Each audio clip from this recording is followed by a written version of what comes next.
Arvind English Classes.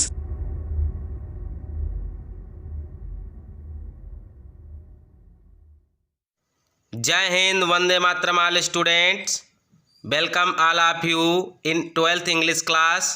Today we shall learn questions and their answer potential in board exam. So let us start. Question number 6 है answer any two questions of following in 30 और 40 words each. तो क्या बताया गया है कि निम्नलिखित जो प्रश्न दिए गए हैं उनमें से किन्हीं दो प्रश्नों के उत्तर 30 या 40 शब्दों में दीजिए। तो देखते हैं, इसमें पहला क्वेश्चन है what did M Hamel say when friends reach to the school. What miss क्या, डिड एम हैमेल मिस होता है, एम हैमेल ने से मिस कहा, व्हेन फ्रेंड्स रीच माने जो फ्रेंच पहुंचा, टू स्कूल मिस होता है विद्यालय को। तो एम हैमेल ने फ्रेंच से क्या कहा जब वह स्कूल पहुंचा। तो इसका आंसर देखते हैं, when friends reach to the school M Hamel saw him. जब फ्रेंच स्कूल पहुंचा तो एम हैमेल ने उसको देखा, एंड से वेरी काइंडली और बहुत दयालुता से कहा, to go to his place quickly कि अपने स्थान पर शीघ्रता से चले जाओ, and they had been beginning without him और वह उसके बिना ही शुरू करने जा रहे थे। अब देखते हैं अगला क्वेश्चन भाई, what was Gandhi's method of working, discuss. Gandhi ji का कार्य करने का मेथड क्या था, इसके बारे में चर्चा कीजिए या डिस्कस कीजिए या तर्क वितर्क कीजिए। तो आंसर देखते हैं, he tried to know the facts of incident. वह घटना के तथ्यों को जानने की कोशिश करते थे। ही also meted with officials person of British India, और वह जो ब्रिटिश इंडिया के कर्मचारी लोग थे उनसे मिलने की भी कोशिश करते थे। हु कनेक्टेड विद इट, यानी कि जो इस घटना से संबंधित होते थे। दस his working method was very good. इस प्रकार उनका जो कार्य करने की शैली थी या मेथड था बहुत ही अच्छा था। क्वेश्चन नंबर 3 है, how did the peddler make the rat traps. फेरी वाला चूहा दानों को कैसे बनाता था। पैडलर मिस यहाँ पर जो है फेरी वाला है, और रेड ट्रैप्स मिस होता है चूहिया दान या चूहिया दानों को जो है कैसे बनाता था। देख लेते हैं इसका answer, the peddler made the rat traps of wire from the material he got by begging in the stores. जो फेरी वाला था वो मांग कर, यानी कि स्टोर से मांग कर जो उसको मटेरियल्स मिलता था, तार मिलते थे, उससे जो है चूहिया दानों को बनाता था। भाई जहाँ पर समझ में ना आए तो आप लोग पूछ लीजिएगा, थोड़ा जल्दी करते हैं क्योंकि टाइम बहुत कम है और काम बहुत ज़्यादा। क्वेश्चन नंबर 7 है, answer any one of the following questions in about 100 words. निम्नलिखित प्रश्नों में से किसी एक प्रश्न का उत्तर 100 शब्दों में दीजिए। तो इसका देख लेते हैं, फर्स्ट क्वेश्चन देखते हैं, when did Douglas decide to learn swimming.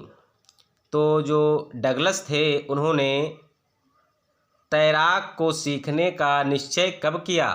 तो इसका आंसर देखते हैं, व्हेन डगलस वाज 10 और 11 ईयर्स ओल्ड। यहाँ पर ईयर्स कर लेना बच्चों। व्हेन जब डगलस 10 या 11 वर्ष के थे, then he decided to learn swimming. तब उन्होंने तैराक सीखने का या तैरना सीखने का निश्चय किया। There was a pool at the YMCA in Yakima. तो वहाँ पर यकीमा में एक YMCA नामक तालाब था।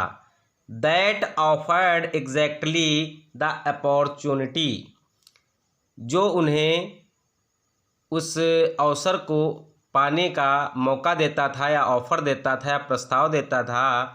The pool was perfect in all circumstances for swimming. जो तालाब था तैराकी यानी कि तैरना सीखने के लिए सभी परिस्थितियों से परिपूर्ण था, यानी कि सर जो परिस्थितियां होती हैं उनसे क्या था, परफेक्ट था यानी कि परिपूर्ण था। फॉर स्विमिंग मतलब तैरने के लिए। His mother continuously warned him that the Yakima river was dangerous for swimming. और उसकी माँ जो थी वह डगलस को हमेशा बताया करती थी कि जो यकीमा नदी है वह बहुत ही तैरने के लिए खतरनाक है, यानी कि यकीमा रिवर में जो है तैरना बहुत खतरनाक है, इसकी चेतावनी दिया करती थी। But the YMCA was safe, यहाँ पर वाज कर लेना, किंतु जो YMCA पूल था वह बहुत सेफ था या सुरक्षित था। It was only 2 or 3 feet deep in starting, यह केवल 2 या 3 फीट ही शुरुआत में गहरा था। And 9 feet deep eight other side, और दूसरी जगह यानी कि आगे बढ़कर जब देखा जाता था तो केवल भाई 9 फीट था।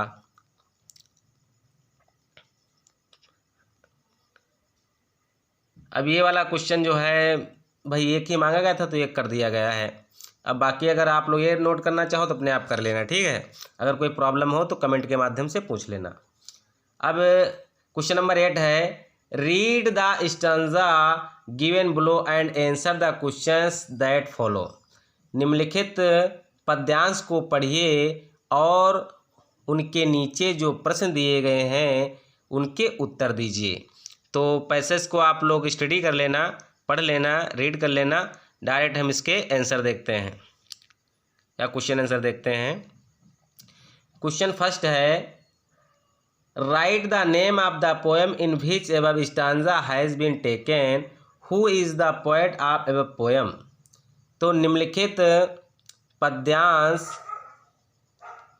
का नाम लिखिए कि किस कविता से लिया गया है और उस कविता के कवि का भी नाम लिखिए जो उपरोक्त में दी गई है।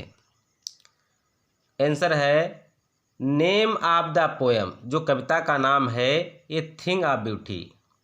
जो कविता का नाम है ए थिंग ऑफ ब्यूटी है। One second.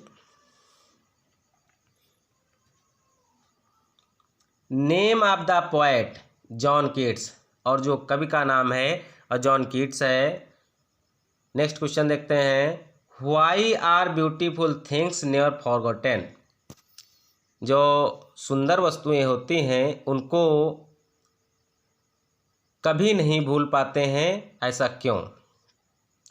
तो आंसर इसका है the beautiful things never forgotten because their attraction become very impressive. जो ब्यूटीफुल या सुंदर वस्तुएं होती हैं उनको भूल पाना मुश्किल होता है, कभी नहीं भूल पाते हैं।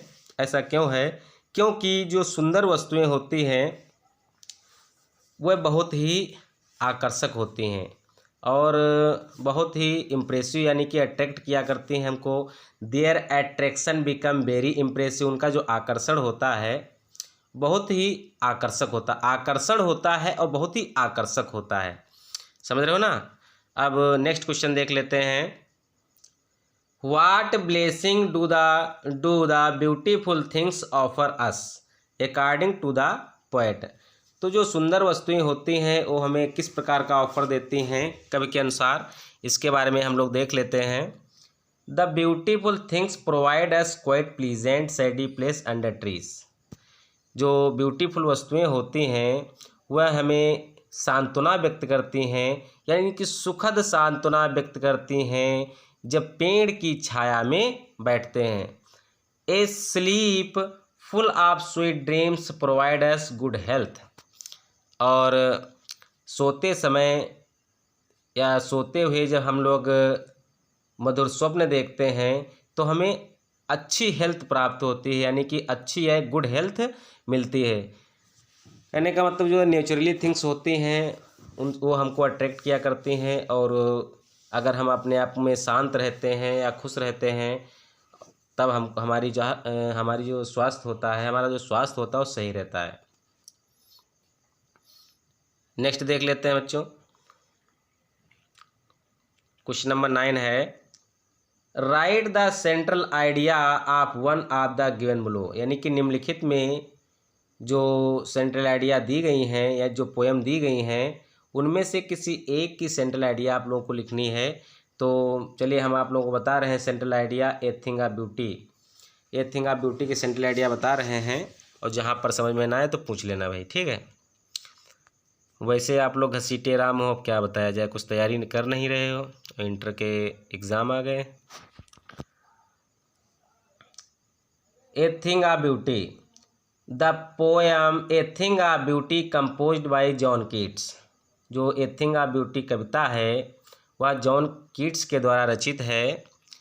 This poem is about the thing of beauty. यह कविता जो है ए थिंग ऑफ ब्यूटी के बारे में है, या सुंदर वस्तुओं के बारे में है, अराउंड अस, जो हमारे आसपास हैं। He says that a thing of beauty is a joy forever and never ends। कब क्या कहता है, कब कहता है कि ये थिंग ऑफ ब्यूटी जो है एक प्रकार की खुशी है जो सदैव की खुशी है और कभी भी समाप्त नहीं होती है। इंस्टेड इट, इसके बजाय, गिव्स इट, डबल हो गया है, गिव्स अस, यानी कि हमें प्रदान करती है positive thoughts and provides motivation in our hearts time.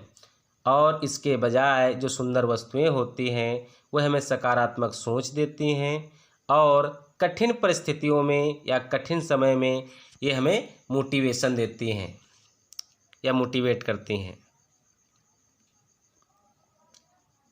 Next देखते हैं line, whenever there seems the hardships come in the life. जब कभी यह देखा जाता है या पाया जाता है कि जीवन में कठिनाइयाँ आती हैं, ए thing of beauty gives us encouragement go forward. तो एक सुंदर वस्तुएं जो होती हैं हमको आगे बढ़ने की प्रेरणा देती हैं। Nature always teaches us to live happily in sad moment. और जो प्रकृति है हमें हरदम सिखाती है कि हमें दुख के क्षण में भी खुश रहना चाहिए। समझ रहे हो बच्चों। जहाँ पर अभी 1 बाय 1 वर्ड की मीनिंग नहीं बता रहे हैं, क्योंकि इतना तो आप लोग भाई जानते ही हो, और बिल्कुल लुल्लू हो तो हम क्या बता सकते हैं। तो मिलकर पूछ लेना और क्या बताया जाए भाई।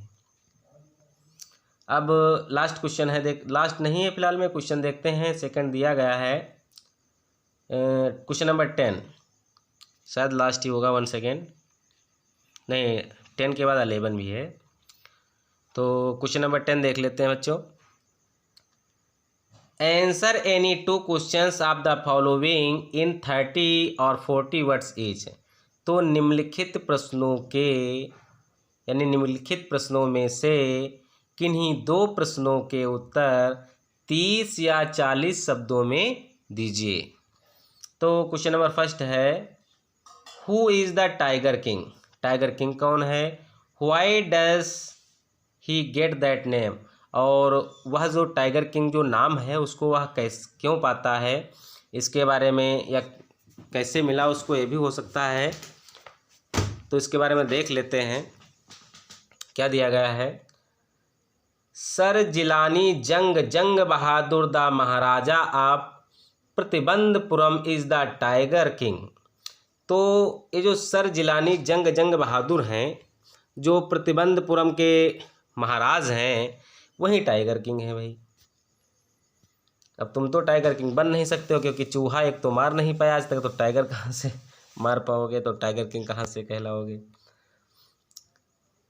चूहा नहीं बिल्ली बन सकते भाई। When the Prince was 10 days old. इसमें और आगे देख लेते हैं ताकि 30 या 40 वर्ड कंप्लीट हो जाए। The astrologer predicted that he would be killed by the tiger. जब राजकुमार 10 दिन के थे तब ज्योतिषियों ने भविष्यवाणी की थी कि उसकी मृत्यु एक बाघ के द्वारा होगी। Fearing this he killed 99 tiger and gets that name. और इस चीज़ से वह डरकर उन्होंने 99 बाघ मार डाले और उनको यह नाम मिल गया। भाई जब कोई तुमसे बता दे कि तुम्हारी मृत्यु जो है इस चीज़ से होगी तो तुम यही सोचोगे कि इसको हटा ही दिया जाए तो हम अमर हो जाएं, क्योंकि जब कोई ये बताता है कि तुम्हारी मृत्यु होने वाली है तो एक हिसाब से समझ लो कि फटकर हाथ में आ जाती है क्या पोजीशन, समझ रहे हो ना। तो भाई अगला क्वेश्चन हमने नहीं लिखा है, नेक्स्ट क्वेश्चन हमने राइट कर दिया, देख लीजिए, क्योंकि 2 ही करने थे। What do you think was Jo's problem. आप क्या सोचते हैं कि जो की क्या समस्या थी। तो आंसर है Jo's problem was that her father should tell the story with the end that the wizard hit that mommy. जो कि समस्या यह थी कि उसके जो पिता हैं जो उसको कहानी सुना रहे हैं वह इस प्रकार अंत करें कहानी का कि जादूगर ने उसकी मम्मी पर प्रहार किया। इस प्रकार वह जो है कहानी का अंत चाहती थी, लेकिन ऐसा हो नहीं पाता है। तो मेरे प्यारे अच्छे बच्चों, अब अच्छे तारीफ कर देने तो तुम लोग क्या बताया जाए, आप लोग जो है तैयार कर लेना। और ये जो 2 क्वेश्चन दिए गए हैं लॉन्ग आंसर बहुत इजी थे, हालांकि टाइम ना मिल पाने की वजह से हमने नहीं राइट किए हैं। और आप लोग इसको समरी अपने माइंड में रख के इसका ट्रांसलेशन कर देना, ठीक है, अपने शब्दों में राइट करना है। और इसी के साथ जय हिंद, जय भारत, जय जवान, जय किसान, भैया जय राम जी की।